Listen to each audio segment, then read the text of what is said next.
Yes, I get to school on her all the time.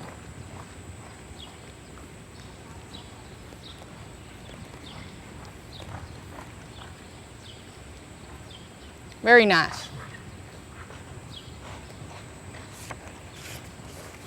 Okay, now I'm going to rearrange my cards backwards here.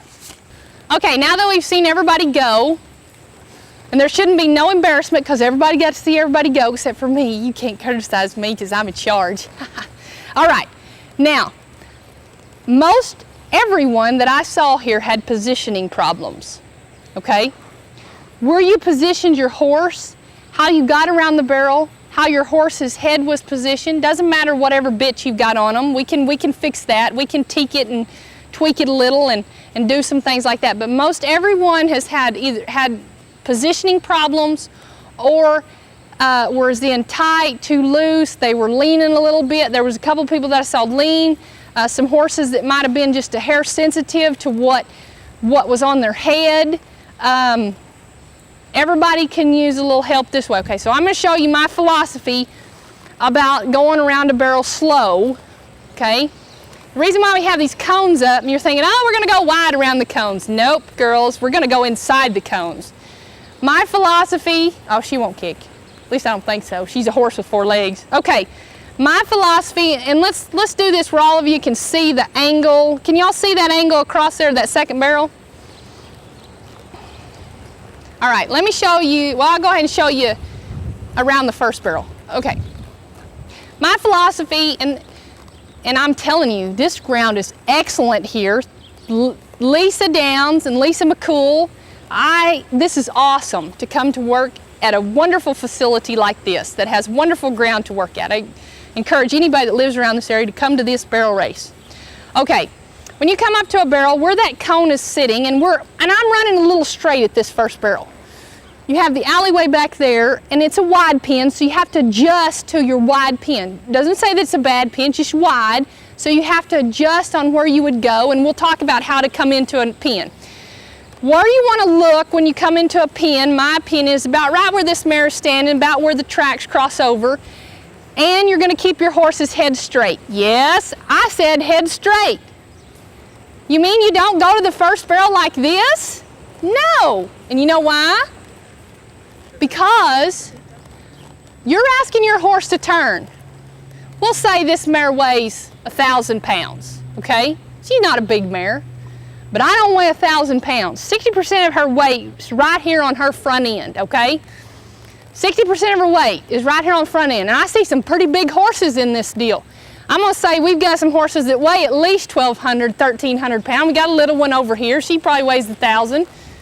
But I'm going to tell y'all, girls, I don't see any of y'all in the stands or anybody that weighs 1,000 pounds. Or we'll say 60%, and I'm not a mathematician, so please just forgive my mathematician. We'll say that's 800 or 900 pounds. Yeah, we've got a teacher here. Tell me how much 60% of 1,000 is. 600 pounds, see? And I thought of that, it just popped up in my head.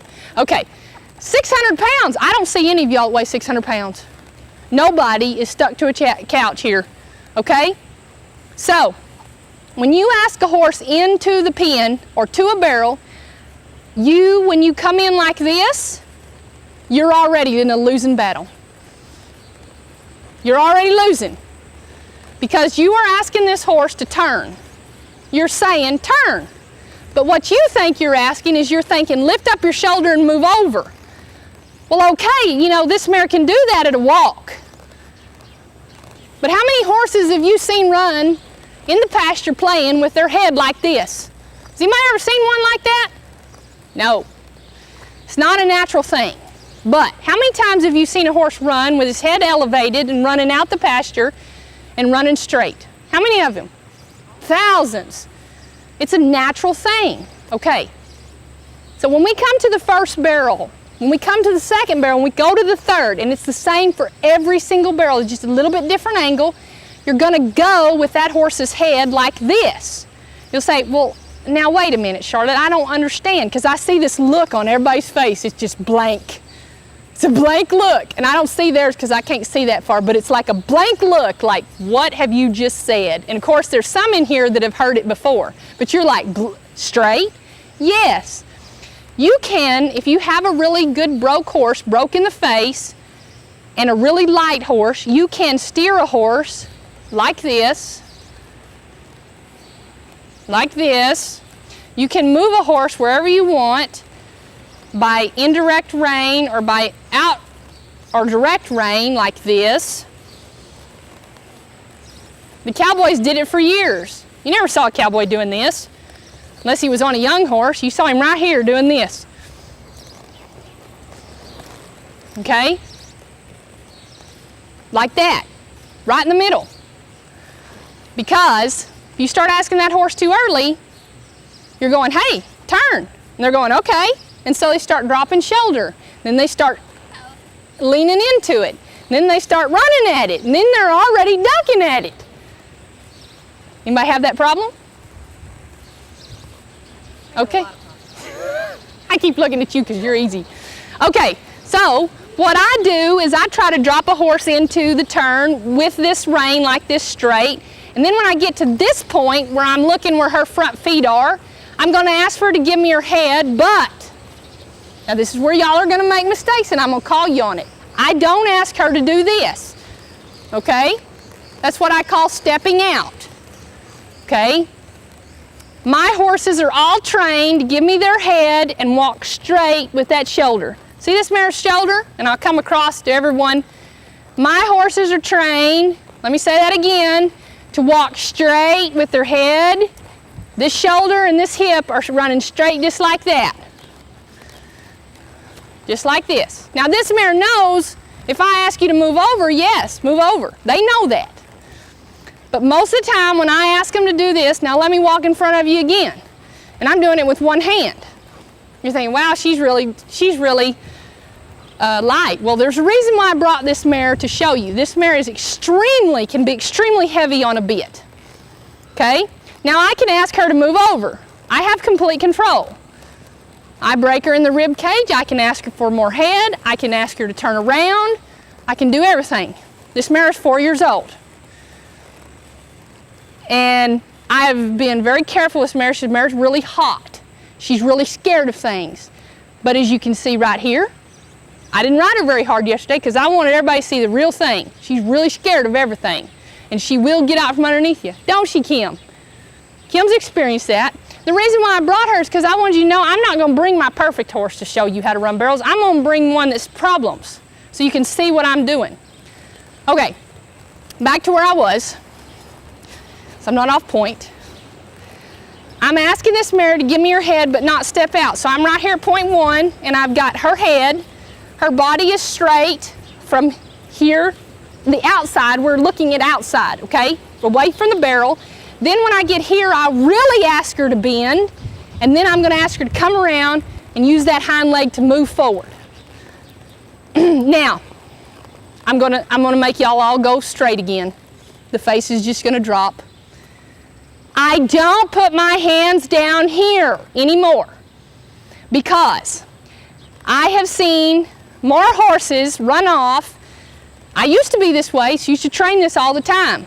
With a horse that drop them down at the pole and make them give me their head. But she doesn't do this, because she's never learned that. And keep my hands down. And how many times Mama yelled or Daddy yelled, keep your hands down! Hands down! Hands down! Okay. No, I've done it. Okay. I learned this on a different horse. As you get older, young ladies, now, and older people, because I know I'm middle-aged, I've been told. But you learn as you grow, just like I said before, as you grow as a rider, a trainer, a professional, you learn. Knowledge is power. We have a couple of young ones in the audience. You learn by listening and keeping this closed. And you learn by your horses. You learn by these horses telling you, hey, I don't like that. Okay.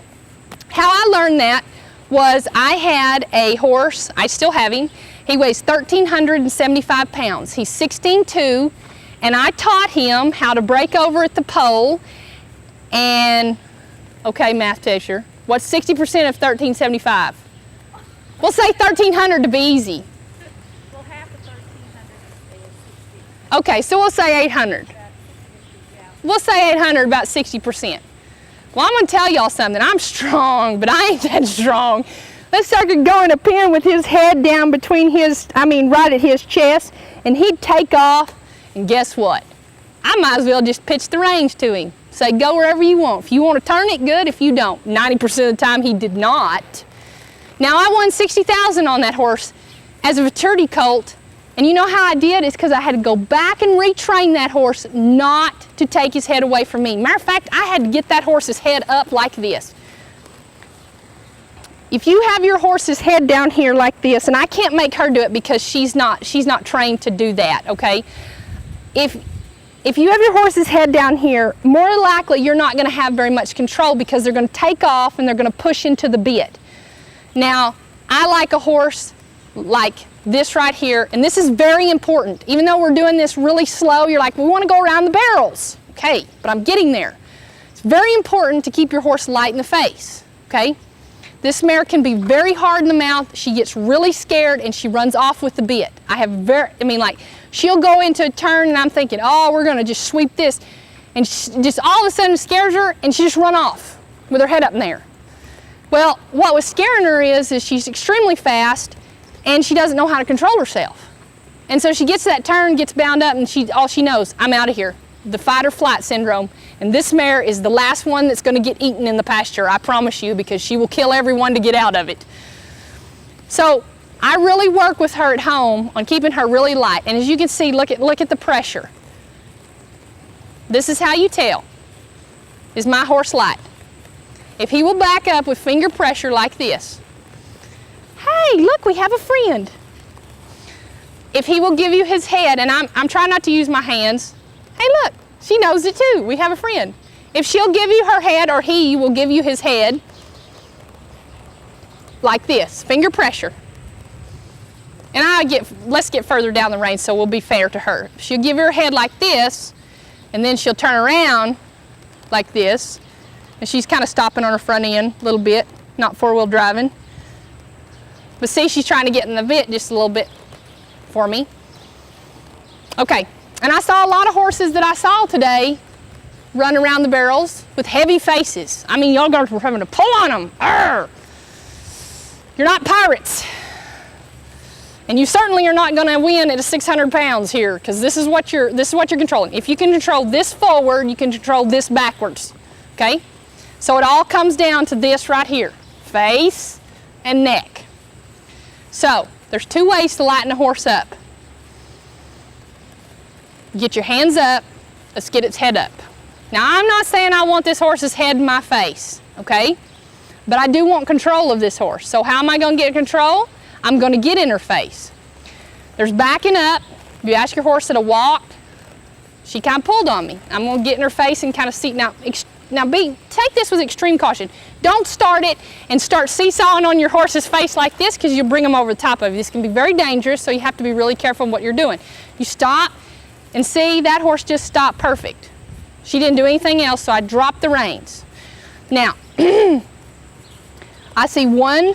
I'm going to call y'all out on this. I see two. I'm almost seeing three because he wants to see. You guys are sitting here like this with your horse like this, gathered up. Now look at this mare. I'm not giving her any release at all, okay? Look at her. She's like, I'm backing up because you're pulling on me and you're not giving me any release. Here's what I equate it to, because all of y'all are female and we have no males in the deal. If I run up behind you and I pull your hair as hard as I can, you're going to go, ugh. But eventually, if I keep pulling, you're going to go, let go. That's exactly what's happening to your horse here. You say, well, how does that equate to barrel racing? It equates a lot. Because if you run down that alleyway with the horse that's running like a racehorse into the bit, and if you're not acquainted with racehorses, they gather them suckers up, and I mean they send them through the bit because that's the only thing that the jockey has hold of, because you'll fall off. So you get a horse in that's hard-mouthed, that's the first thing you should work on. Backing him up, getting him light. If he doesn't want to be light, make him light. Get his head up in the air, get him off the bit. The minute he gets off the bit, and he light, let go. I'm gonna walk her back up here, ask her again. She did it, good. Okay, whoa. Now I'm gonna ask her again, kind of pulling on me just a little bit, so I'm gonna get in her face. Now see what I'm doing is I'm doing like a little seesaw method. I know, mare, I know. Like, why are you getting on to me? I'm doing a seesaw method with this mare. And as I have on her head, which we will talk about here in a minute, it's a bit that my father-in-law built. It's kind of got a C, Cunningham. And it's got a twisted, it's not a twisted wire, but it's got a twisted mouthpiece in it. And it's pretty, I mean, it's pretty severe. It can be pretty severe. That's why I put it on her. But as you can tell, when I let it go, it'll release down here in a minute in her mouth and let go. I run this mare in a hackamore. Okay, back to the barrels. So you have your horse and you're thinking, well, I can't make him move over. Well, okay, how are you going to the first barrel? Let's think about that. Are you going to the first barrel like this? Are you going to the second barrel? When you come off the first barrel, are you asking your horse, look at the tracks. I'm following somebody's tracks right here. This is somebody going to the second barrel right here. I don't know who it was. I have no idea. I have no idea whose tracks it are. Was it yours? You're laughing over there. It must be you. Oh, yeah. Okay. Somebody tell me the answer to this question. What is the fastest way between 2 points? Exactly. So why aren't y'all going straight? Why are we going like this? Or we're going like, I mean, I don't mean straight at the barrel, okay? Let me rephrase that. I mean, we're keeping this horse's head straight till we get right up to this, and I'm driving her forward, and I get right here and I start to sit down, and I'm gonna give her her head, and I'm gonna really bend her around, and I'm gonna ask her to the next barrel, and guess what? I'm gonna straighten her back out and go straight to my point. I'm gonna ask, and I'm gonna keep her right in the middle, and looky there, she ran over a cone. Now, let me show you. Nobody had that angle going to the second barrel. Let me show y'all so you can see this angle. This is where I see most tracks going, and Lisa, you have Lisa to blame for this because she drug the arena. Watch this. Here's somebody's tracks right here. And see how far y'all are? Look how far. Some of the horse's turns are way out here. I'm just following tracks. Look how far you are. Way far. What did you do? You just gave me a roadmap to everybody's problem. I'm sorry. You're welcome. Thank you. Okay. Now y'all just stay there. Let's see if I can make this mare kind of go up just a little bit so you can kind of see it at a faster go at it. All right. So I'm coming down this alleyway. It's okay, y'all are cool. Y'all watch from behind me over here so you can kind of see. Since this arena is wider than most, I would take the third barrel on the right-hand side. Most of the time, the way I would send a horse up the alleyway is I'd send him right down the middle of the pen towards that third barrel. And if it's a real narrow pen, I might send them on the left-hand side. So I'm gonna take them, because it is so wide, I'm gonna take this horse just a little bit to the left, and I'm gonna take her right up to that spot, and I'm gonna ask for her head to stay straight, and then I'm gonna ask for her to give me her head, finish the turn. As soon as she straightens back out, straight across, give me your head, finish the turn, straighten back out, give me your head. You say, well, she's a little horse. Well, I'll get on a big one here in a minute. Okay. The concept of a horse needing more pocket because he's bigger is ludicrous. Absolutely ludicrous. And anybody can challenge me if they want to because I have big horses. I go to that same spot on my big horses as I do my little horses. This is the little horse to me, okay, because I'm usually riding big horses. And as you can tell, she was a little bit watchy, and that's what I mean by her because I haven't really warmed her up all that much. But does everybody kind of get the concept of straight lines and getting your horse's head and asking them to move straight forward and then asking them to bend around the turn? Okay. Kim's the last one, so we're going to start back with Kim. And Kim, I know her, so I get to pick on her a lot. Okay, so let's go. I tell you what, let's go back over here. Why don't y'all go in that corner over there so you can see and hear me. Can everybody hear me pretty well? All right, Kim. And I've seen Kim go a bunch on this horse because we selected this horse, so I'm going to be a little bit more biased because I know more about her in her running. Okay, when Kim runs, Kim, come over here. When Kim ran her horse earlier, you saw Kim really lean into the barrel.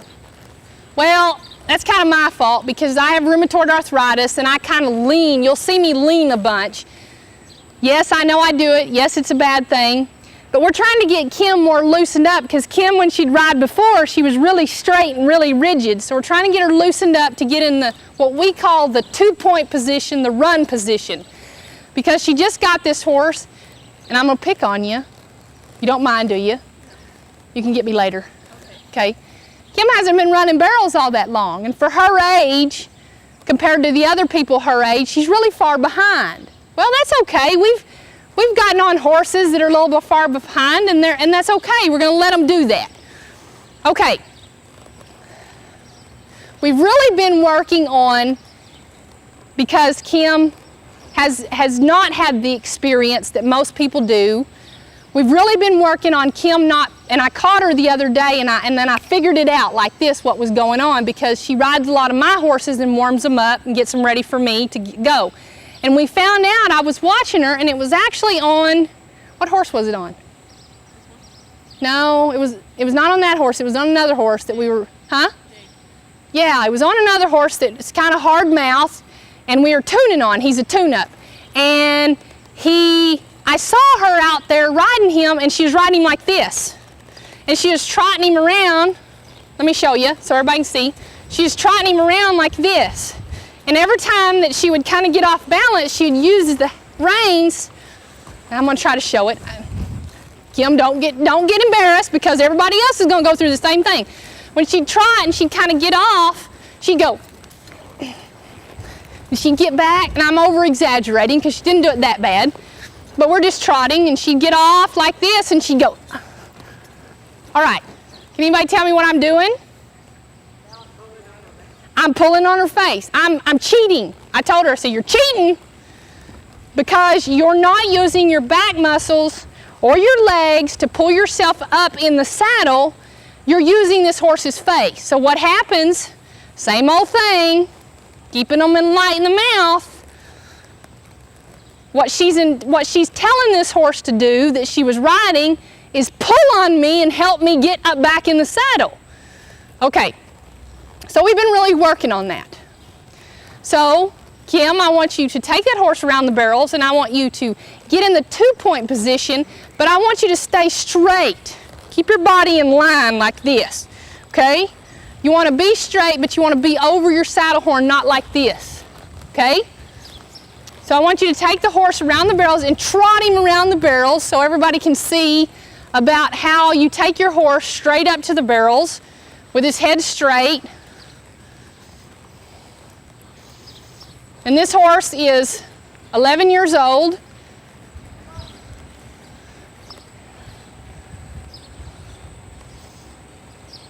Now, whoa, stop right there. You let him cheat on the back side of that barrel. Take him around. Did you understand what I'm saying? Take him around the back side of the barrel and really make him bend and keep that shoulder. What I mean by cheat, if nobody understands that, this is what happened. And you can see it. Let me walk right up here in front of you. What the horse did is she was holding him really good positioning, good correct, and then he stopped and kind of went like this. Whoa, easy girl. He kind of stopped and went like this and kind of got rigid and stiff. And the horse does that. Okay, so Kim has to work on keeping her horse really bent on the back side of the barrel, because not only do you have to keep your horse in a little bit of a nose right here, you want to keep them really bent on the back side. Okay, so now go around it again and give him a little more room on the back side and really make him bend and keep him moving. And that's another thing, keep your horse moving around the barrels. See there, he didn't cheat her. Now go the second barrel. And what she's riding with is just a straight Loomis gag. This is not what she runs him in. Keeping his head straight. Now she's going to start asking him for his head. And she's not going to let him cheat. She's going to keep her hands up. See there, no cheating.